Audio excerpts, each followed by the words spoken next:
think we'll begin with just a quick recap from the weekend. A great win on the road against a top 25 opponent.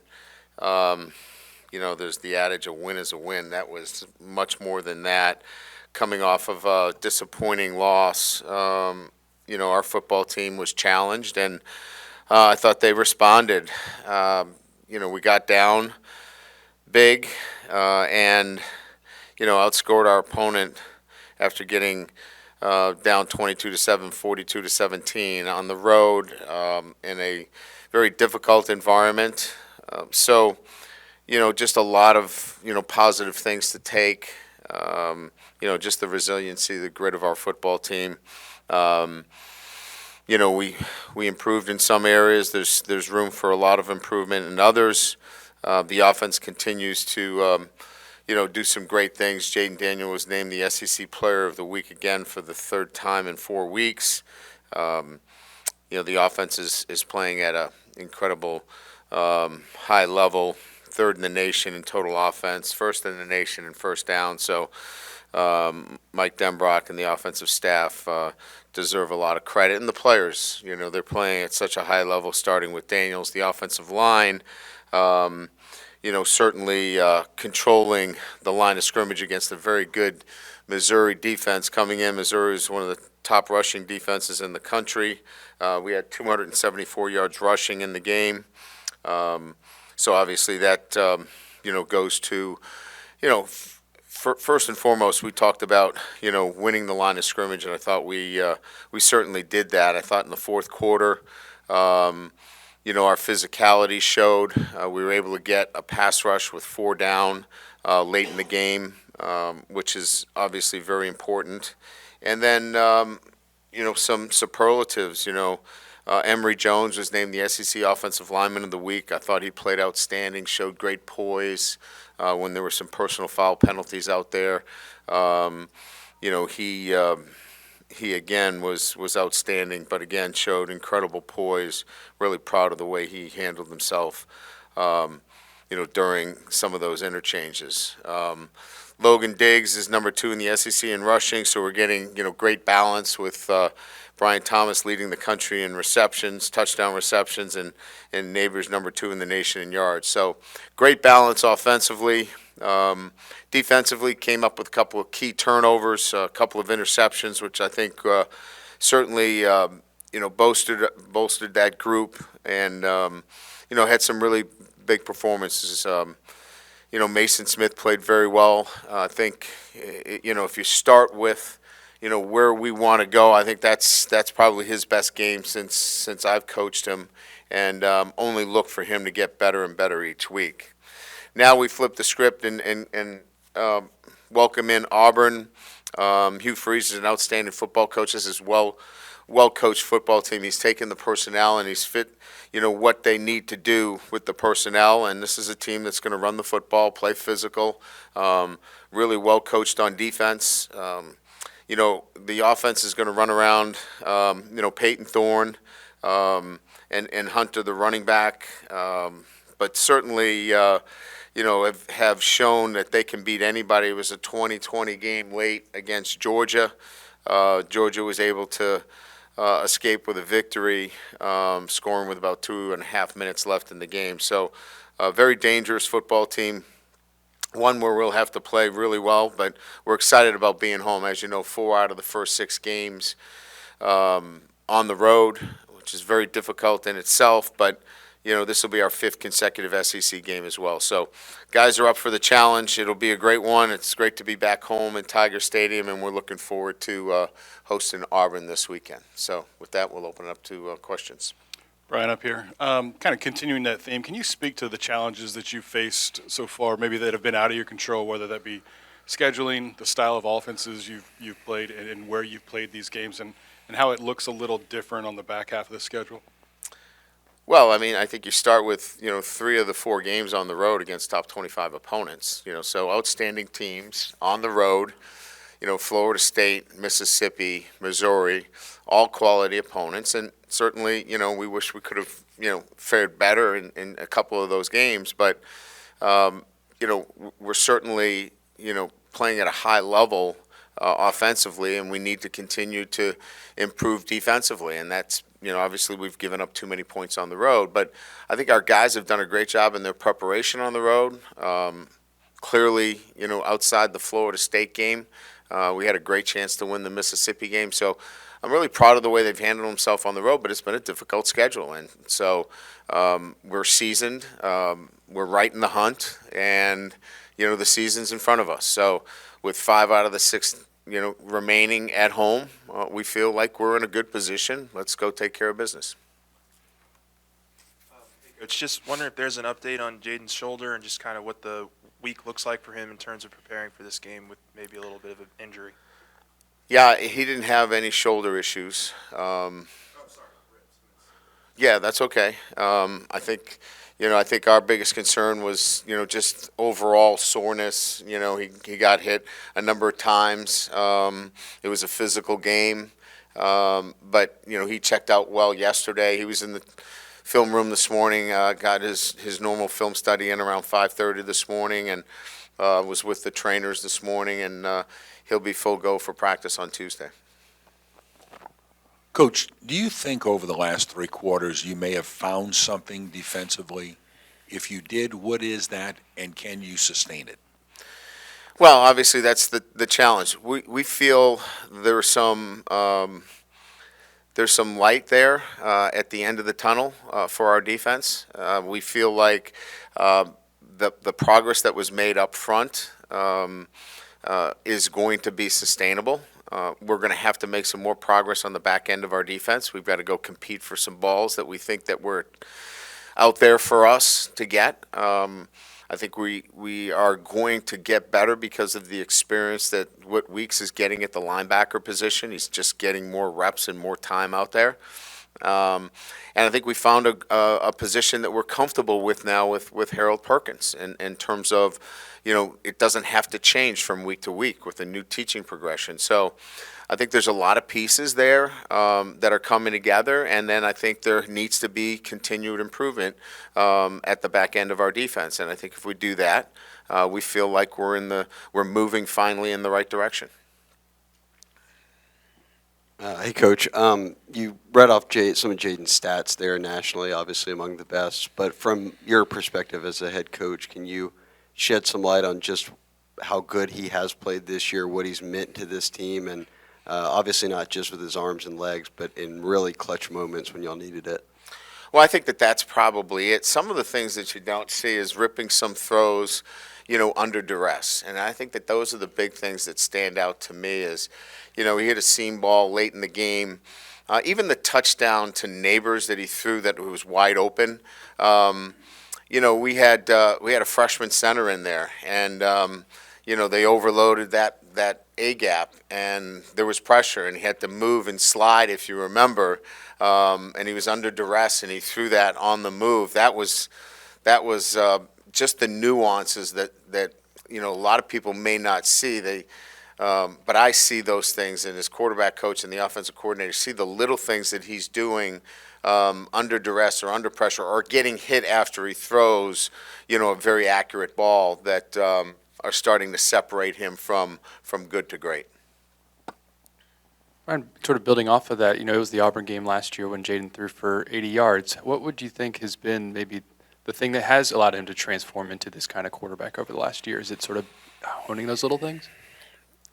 I think I said this a little bit about our defense is that, it's our job as coaches to present the information in terms of what they need to do, players, to progress. And then players need to fix it. We can't fix it actually on the field. They have to go fix it. And I think, with Jayden, he fixed a lot of these things, he was not progressing, through his reads. He was coming off them too soon.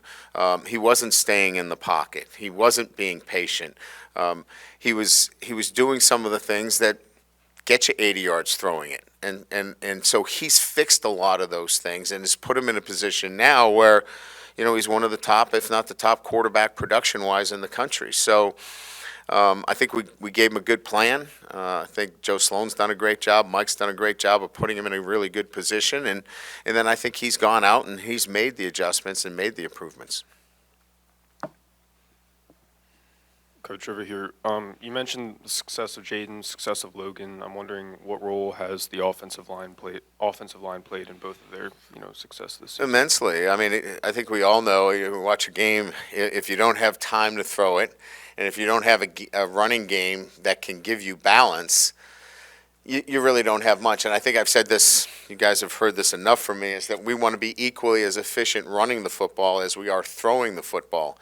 And if you want to play too deep and you want to play soft and you really want to try to keep the ball in front of you, you better be able to run the football. That was in a large degree what was happening on Saturday, is that they were trying to keep from giving up the big play, and so it gave us some favorable looks in terms of running the football.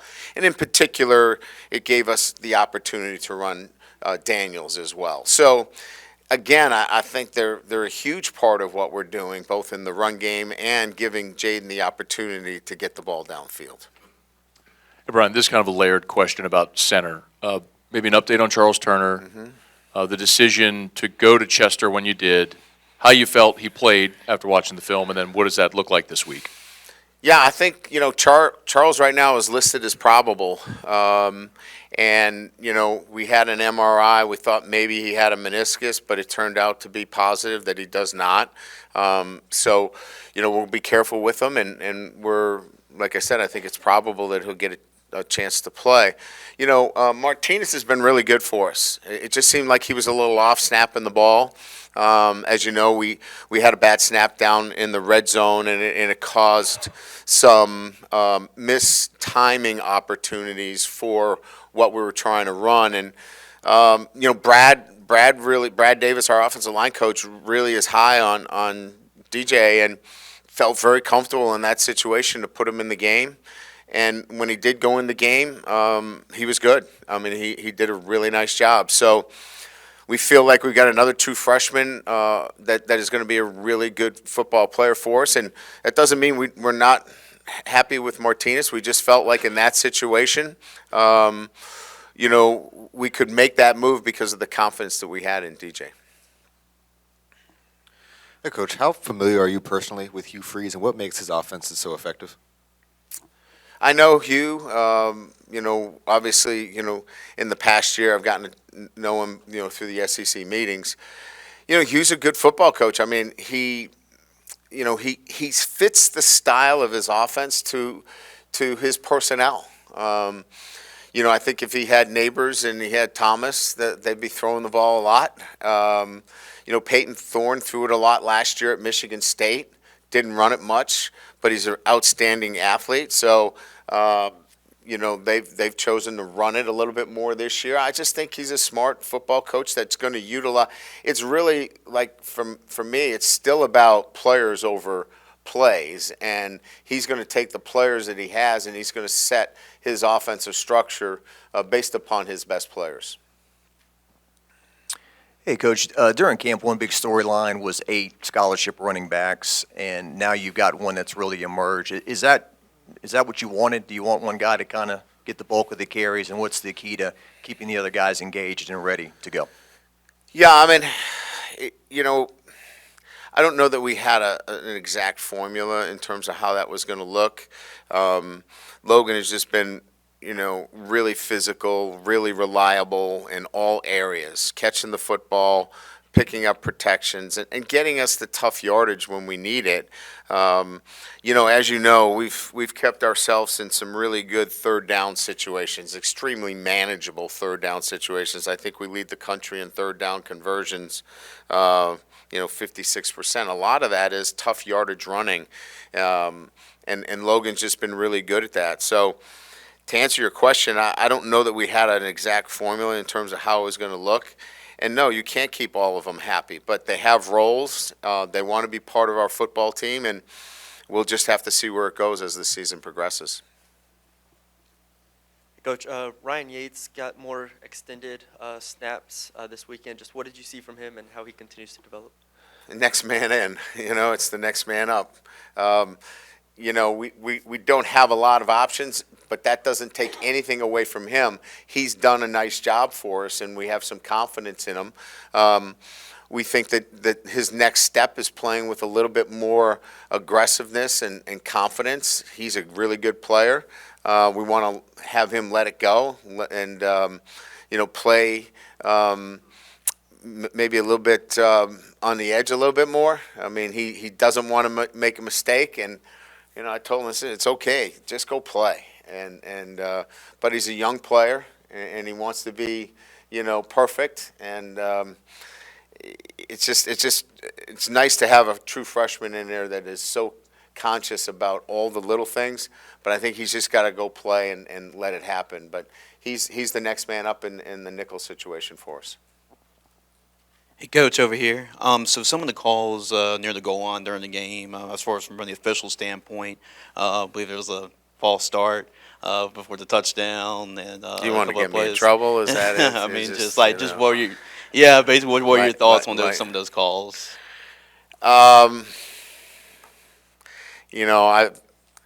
We've sent in the ones that we have concerns over. It just seems that it's hard for us to see how those are missed, but maybe the officials look at me and say, how can you not stop outside zone? So I mean, maybe they look at it the same way. I don't know. So maybe I got to put myself in their shoes, but you would think you could see a guy that's right in front of you moving, but I guess not. Brian, Malik is such a known commodity, but he still finds ways to make plays for your team. And I think in the past you've described him as having a good sense of space or awareness of space. What is it that still enables him to be as special as he has been? Yeah, I think that's a good observation.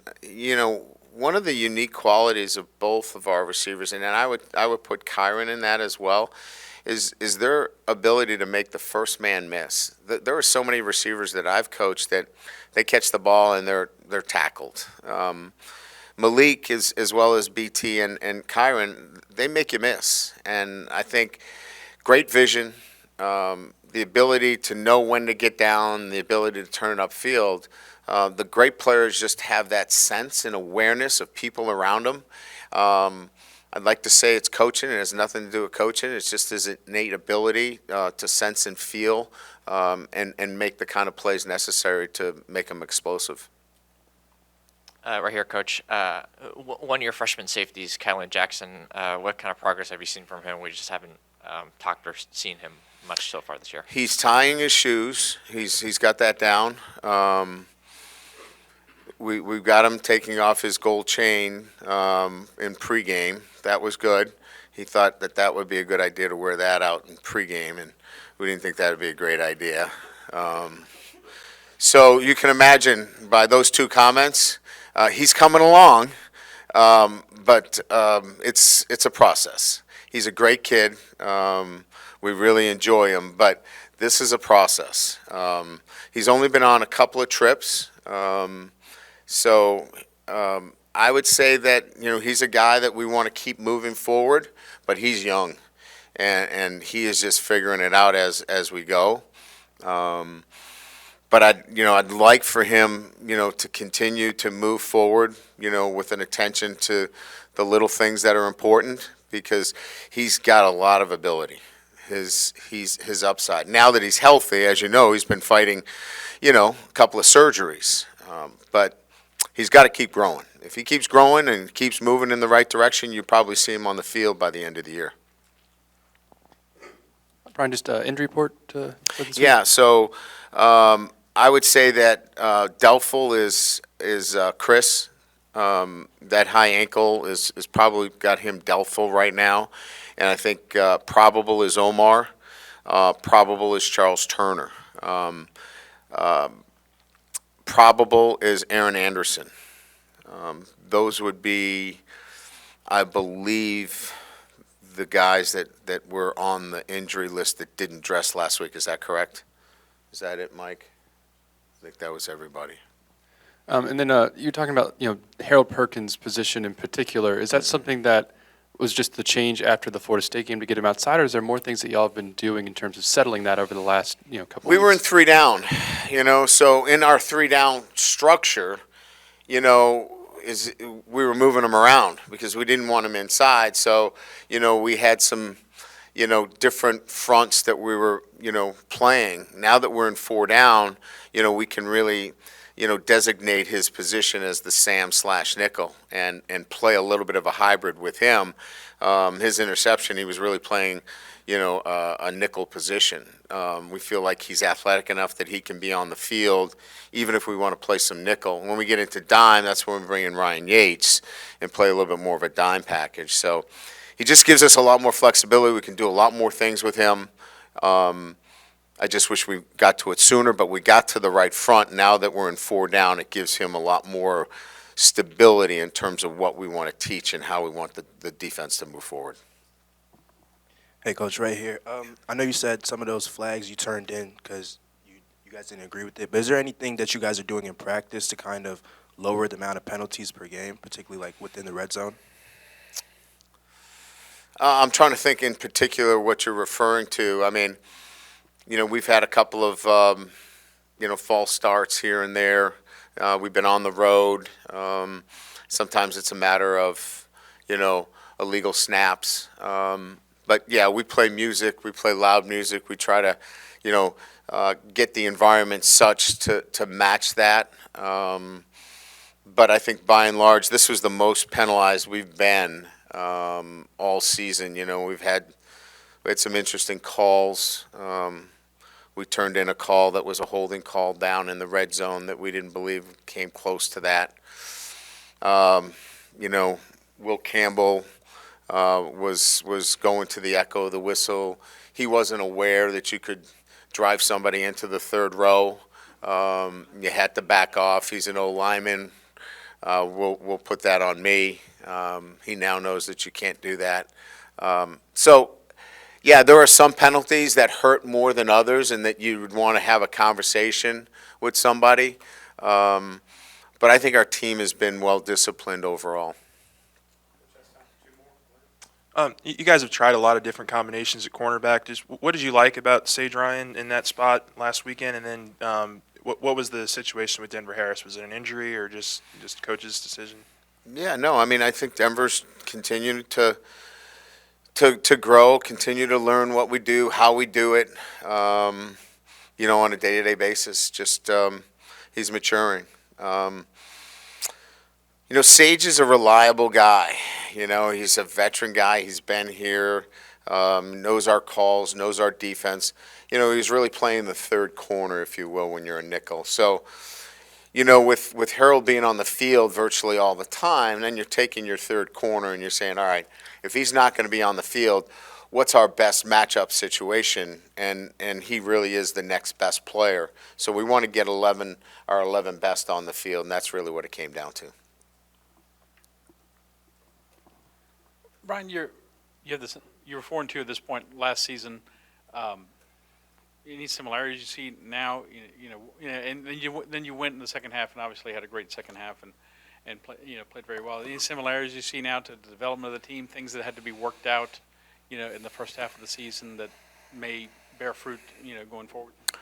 Well, it's kind of the opposite, right? We, it was brought up that we threw for 80-something yards. So, we were working diligently on the offense and making sure that the offense was growing, and we were playing pretty good defense, right? That there was a stretch there. The Auburn game was won on defense, and we were playing really good defense. And I think now the shoe is on the other foot here in terms of, our offense is playing at a high level. We've got to get our defense to be much more in sync with what we're doing. And I think we took a step in that direction. I'm not saying it's a leap in any fashion, but we took a step in that direction, and we need to continue to do that. So that's really the charge here. And still play complementary offense and defense and special teams. We got a big play from Jay Bramlett late in the game on that punt. That was a huge play that backs them up, and we get the interception. I mean, there were a lot of things that happened in the game where if we got an interception, our offense came back and scored a touchdown. or vice versa. They were complementing each other well, including special teams. We need more of that moving forward in the back end of this season. Thank you.